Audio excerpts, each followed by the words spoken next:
My name is Ronald Okunda. In case you are new to my YouTube channel, I would like you to subscribe so that you cannot miss important videos that are coming up. Today, we are going to look at a distinction, or we are going to give the difference between the four maritime zones in regard to international law. Okay, so in this case, we are going to use East Africa as a case study.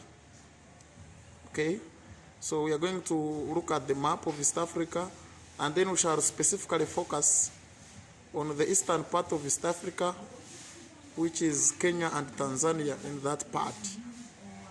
And we are going to look at four maritime zones. That is the territorial waters, the contiguous zone, the exclusive economic zone, and the high seas. Okay, so this is to help more other students who are there to understand what's going on and what to follow to come to consensus or to understand these things. Okay, so assume a student is asking where can they measure the baseline. Okay, so assume here is Dodoma. Okay, assume here is Dodoma. So if they make a lining like this, or the waters that will be in Kenya, that will enter the Kenya side, inward waters, will be called inland waters. Okay, so the water that will enter this side will be termed as inward waters.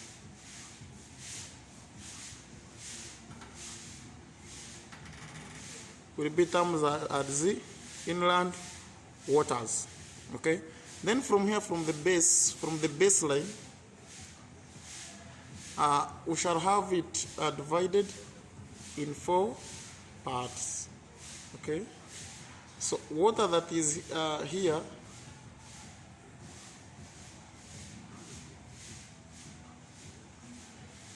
the first one, they will measure from the baseline or from the coast.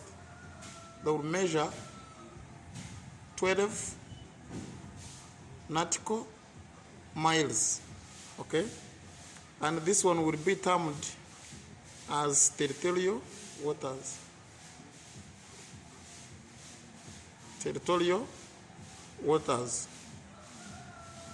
So countries here have full responsibility. They can operate and they can do anything. And these 12 nautical miles, they are equivalent to 44.4 kilometers, okay, from the coast. So you can fish, you can do anything, fully operating.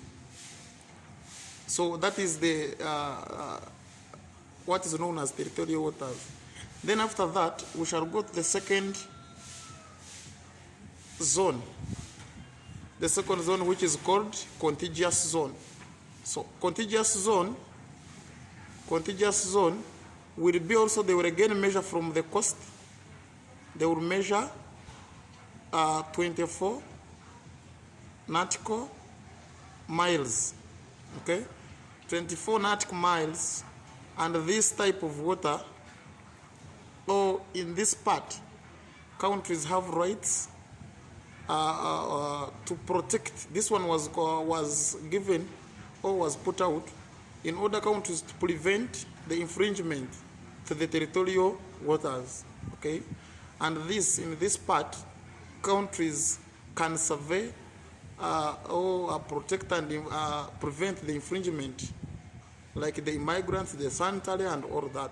So this one is called contiguous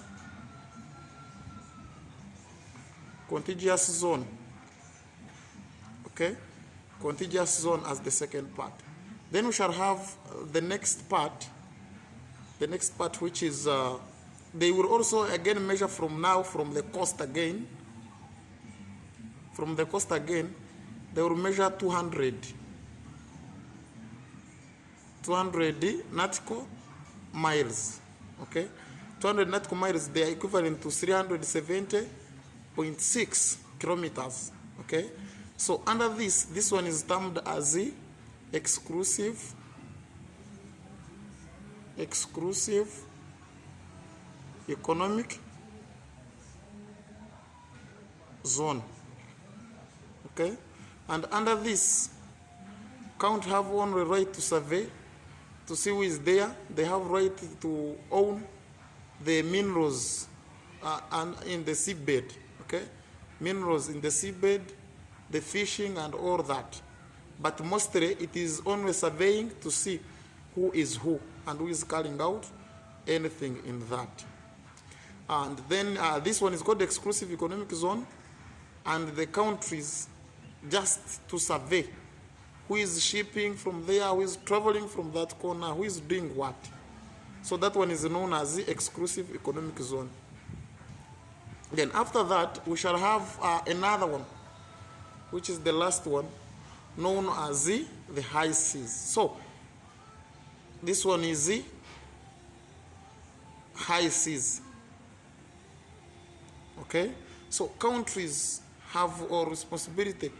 They have no responsibility on the high seas. It is belonging to no one and free to everybody, whether landlocked or coastal states. Okay, so all coastal states have only responsibility or have only right to occupy from the territorial waters up to the exclusive economic zone, or known as is. Then high seas is free for everybody.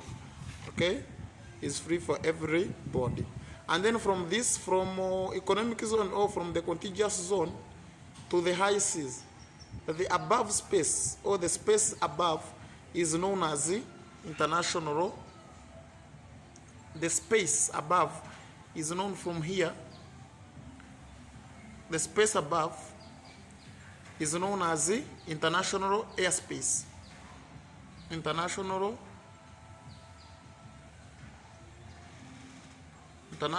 airspace.